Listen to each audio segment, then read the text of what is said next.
เห็นแท่นแสงแรกยามเช้าของปี2569นะครับนี่พระอาทิตย์ขึ้นมาแล้วนะครับนี่โอ้โหอยู่บนนี้เลยโซล่ารูฟท็อปของเรานะครับนี่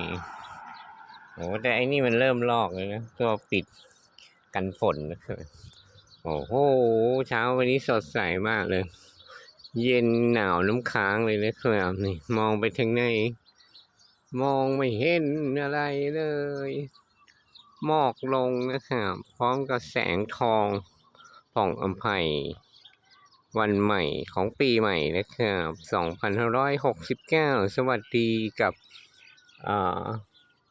ทุกท่านด้วยนะครับนี่